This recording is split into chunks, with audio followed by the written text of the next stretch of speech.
Hey gang, Scott here. Today's video is about fine adjustments in the deep shadows in your photo. And this is a question I got from Stuart. He asked, I want to move the black point. How can I move the black point without shifting the remaining pixel information to the right? So shifting to the right, that implies we're trying to open up the shadows a little bit. But when we do that with the global sliders, let's say in Lightroom, we use the basic panel and we move the black slider to the right, well, all of the tones start to shift a little bit. And the same thing for shadows and so forth. So he's looking to minimize that. And I thought, let's go through a couple of different ways that we could approach a problem like that. So in this photo here, let me press the J key to turn on the clipping, and these blue overlays are showing where the shadow information is clipped, and especially down in the lower part of the frame where the double doors are in the building. That's the kind of deep shadows that we're looking to open up just a little bit. Now, if I reach over into the basic panel and try, let's say, nudge the blacks up a little bit, we can see we're kind of getting some effect, but also notice the histogram. The entire histogram is kind of shifting to the right there. And so that's not quite it. If we try to open the shadows, we're actually having a better result with the clipping, although we're starting to shift things again to the right. So what can we do to target these shadows and minimize the impact on the rest of the photo?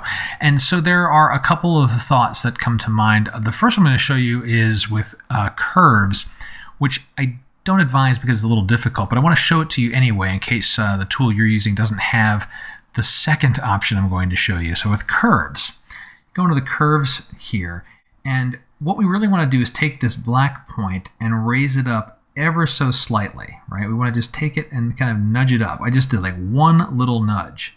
Now look at the histogram, before and after. That's all it took, just a tiny little nudge. If for any reason you needed more of a nudge, let's say I had to go up like 6 or 7, then you'd want to take a second point and kind of maybe even a third point to drag the rest of the curve to a horizontal. And this is where this technique gets challenging, is to try to prevent the rest of the curve from bumping around, because that's what the curve is going to want to do based on how much you need to raise that black point. So it's doable with a curves adjustment if you've got these control points. But the way I like to attack this is using range masks, or like in this case, a luminosity mask, because that's going to give us the best control possible. So I'll go into the gradient, and let's say I want to do this for the entire photo. So I'll drag this up like this. So this gradient is covering the entire photo. Stage my sliders here, watching the doors, and we can see, all right, the shadows slider's doing something. Let's see, where is my black point? I could raise that up. Okay, the black point seems to be doing a very good job here, but I don't want to have that shift. Notice that histogram is still shifting right because my gradient is affecting the entire photo. So we go into the range mask. I'll put luminance on, show the luminance mask.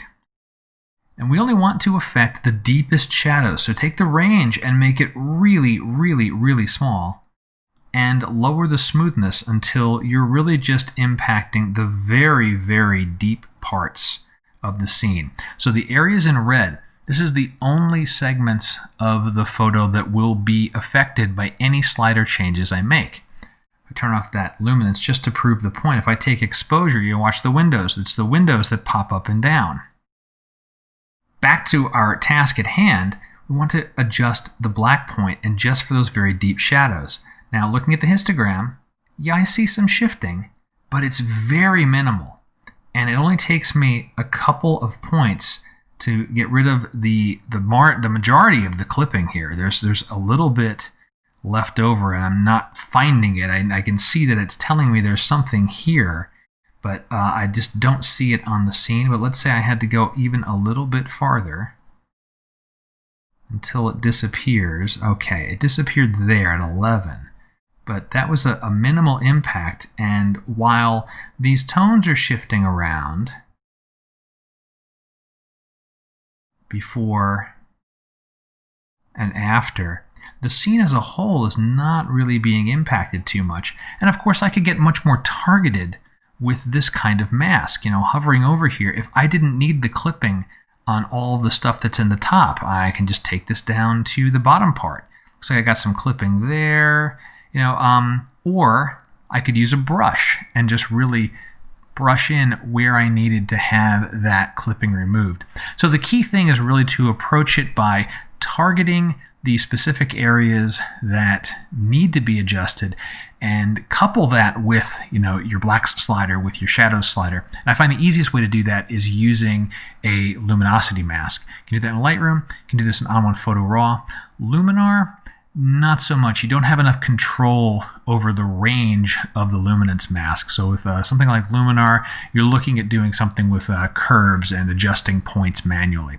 Hope this was useful, Stuart. I hope this helped illustrate what we were chatting about through email. You got questions, go ahead and drop them below. You can contact me through my website if you want to keep it private. Until next time, my name is Scott Davenport. Have fun.